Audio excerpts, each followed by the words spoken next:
Hello everyone, and welcome to another video in my channel. In this video, I have a very interesting mathematical problem to solve. I'm giving 7 plus 5 root 2 all raised to power 1 over x is equal to x to power 3. When we look at the left hand side of the problem, we will see that we have an exponential function that is decreasing. Because if I have, for example, 2 to power 1 over 2, it is greater than 2 to power 1 over 3, which is also greater than 2 to power 1 over 4. So as x is increasing, this function is decreasing. While on this side, I have a polynomial function which is increasing.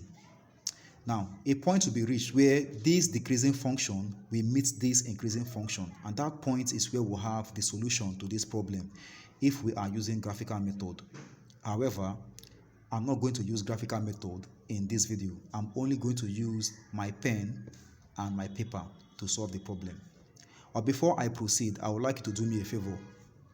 Please like this video, subscribe to my channel if I haven't done so, and also share this video because sharing is love, and love doesn't cost a thing. I would also like to read your comments in the comment section.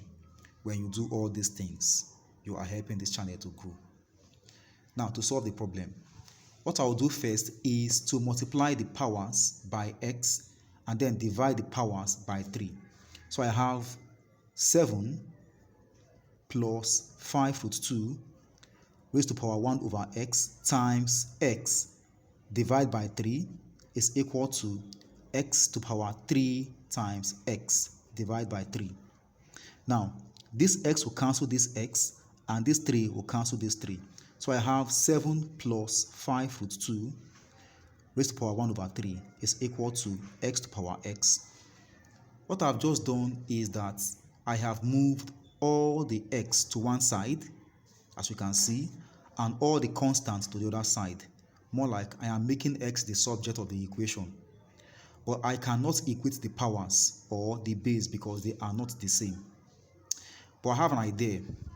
I am going to write this expression in the brackets such that the power can cancel this 1 over 3.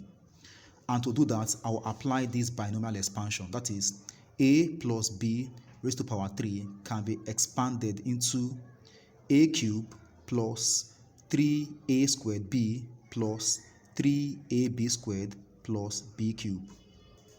Therefore, this 7 plus 5 root 2 can now be written as 1 plus 6, because 1 plus 6 is 7, and then 3 root 2 plus 2 root 2.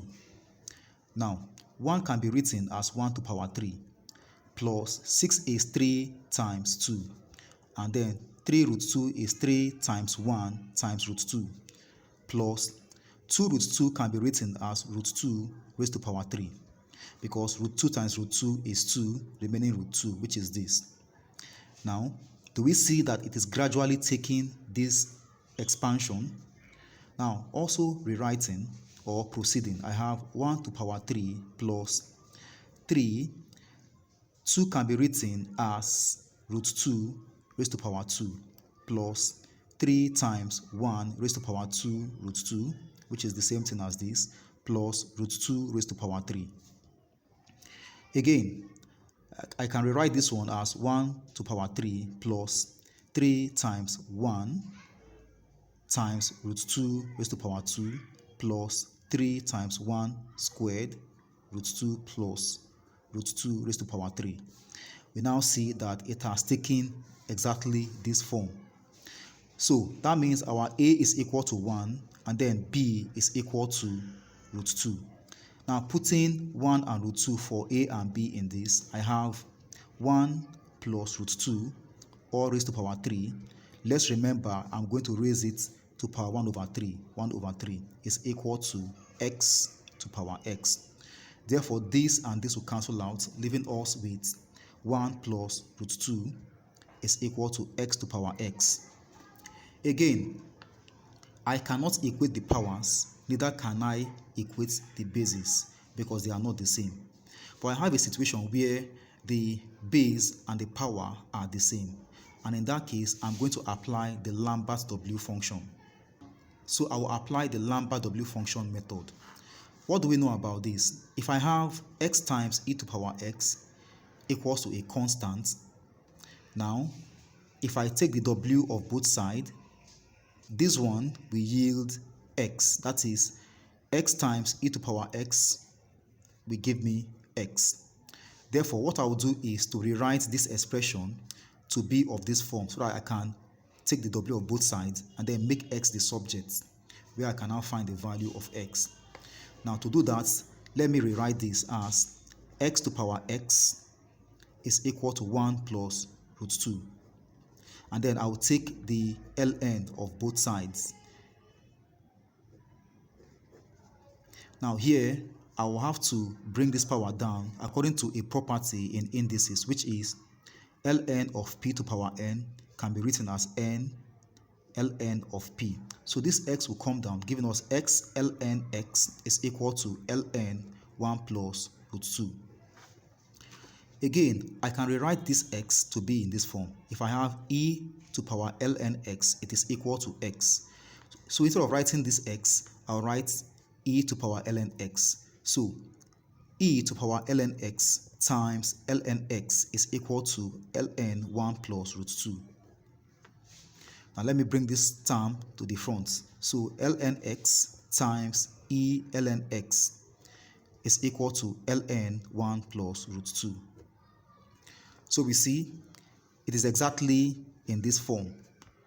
This term here, or this factor here, is still the power. So I'll take the w of both sides. W ln x times e ln x is equal to w ln 1 plus root 2. This will now reduce into ln x according to this property. Then is equal to w of ln 1 plus root 2. So e to the power ln x is equal to e to the power w ln 1 plus root 2.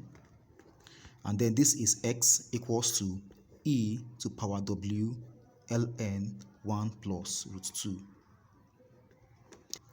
I can leave the answer like this, but I can still proceed to find the value of x.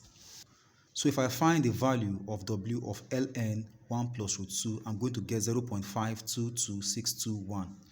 Now x is equal to e raised to power this 0.522621, and x is equal to 1.6864. If I back substitute 1.6864 where I have x, I'm going to get a balanced equation. Thanks for watching. See you in another video. Bye.